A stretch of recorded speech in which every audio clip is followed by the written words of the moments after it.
तुम्ही देशातील क्रमांक 1 ची बँक आहात, त्यामुळे तुम्ही हे प्रकरण व्यवस्थित हाताळावे अशी तुमच्याकडून अपेक्षा आहे।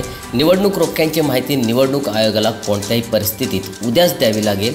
देणग्यांचा चोख हिशेब द्यावाच लागेल। न्यायालयाच्या आदेशाचे पालन झाले नाही तर SBIवर न्यायालयाच्या आदेशाची अवहेलना केल्याचा खटला चालवला जाईल अशा शब्दात सर्वोच्च न्यायालयाने आज सोमवारी झालेल्या सुनावणीत SBIला जोरदार दणका दिला आणि मुदतीसाठी केलेला अर्ज देखील फेटाळून लावलाय।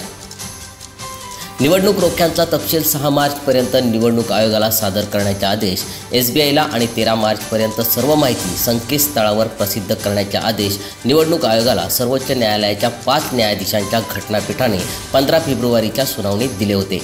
परंतु SBIने मुदत संपण्याच्या 2 दिवस आधीच निवडणूक रोख्यांचा तपशील निवडणूक आयोगाला सादर करण्यासाठी 30 जूनपर्यंत मुदतवाढ देण्याची मागणी करणारा अर्ज सर्वोच्च न्यायालयाकडे केला होता। या अर्जावर आज सोमवारी सरन्यायाधीश धनंजय चंद्रचूड यांच्या नेतृत्वाखाली 5 न्यायमूर्तींच्या घटनापीठापुढे सुनावणी झाली आहे। यावर SBIचा युक्तिवाद काय आहे ते पाहूया। मुदतवाढीसाठी SBIकडून ज्येष्ठ वकील हरीश साळवे यांनी युक्तिवाद केला। निवडणूक रोख्यांबद्दलची माहिती गोळा करण्याचा आम्ही पूर्ण प्रयत्न करत आहोत। आता आम्हाला संपूर्ण प्रक्रियाच उलटी करावी लागत आहे, कारण एक बँक म्हणून आम्हाला ही सर्व माहिती गुप्त ठेवण्यास सांगण्यात आले होते। तसेच सर्व माहिती गोळा करण्यासाठी आम्हाला आणखी 3 आठवड्यांचा वेळ हवा आहे असे साळवे म्हणाले। मात्र न्यायमूर्ती संजीव खन्ना यांनी त्यांचा युक्तिवादच फेटाळून लावलाय। सर्वोच्च न्यायालयाच्या आदेशामुळे भ्रष्टाचार, घोटाळे आणि मोदी सरकारचे व्यवहार समोर येतील असे काँग्रेस अध्यक्ष मल्लिकार्जुन खरगे यांनी म्हटलंय। तर कुठल्या पक्षाला कुणी आणि किती देणग्या मिळाल्या हे आता पहिल्या यादीतच उघड होईल असे समाजवादी पार्टीचे अध्यक्ष अखिलेश यादव यांनी म्हटलंय।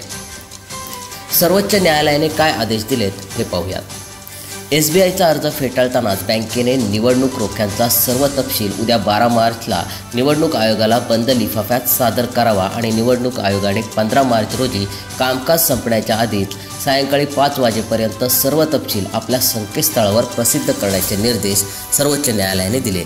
सर्वोच्च न्यायालयाने इलेक्ट्रॉल बॉन्डबाबत निर्णय दिल्यानंतर 26 दिवस तुम्ही काय केले, या संदर्भात कोणती पावले उचलली, तुमच्या मुदतवाढीसंदर्भातल्या अर्जात याचा कोणताही उल्लेख नाही अशा शब्दात सरन्यायाधीश धनंजय चंद्रचूड यांनी SBIला सुनावले।